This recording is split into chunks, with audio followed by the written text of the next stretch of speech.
大家好，我是彩虹。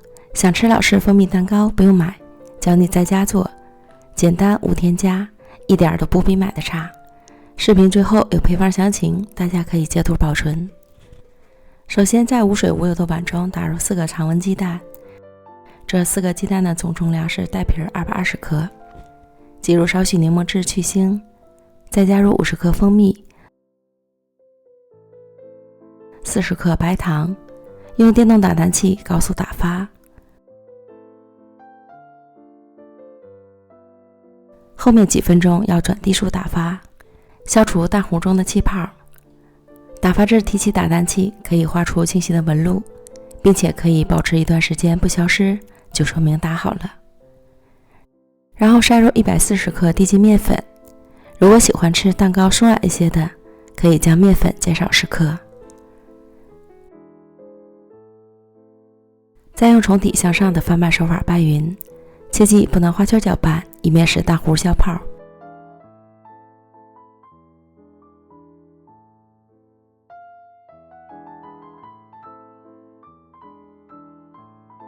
拌匀后，再加入40克玉米油，再次搅匀成顺滑油润的蛋糊。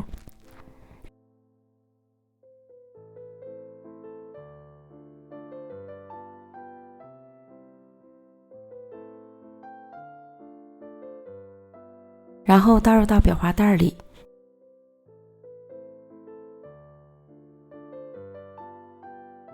再挤入到模具中，挤入9分满即可。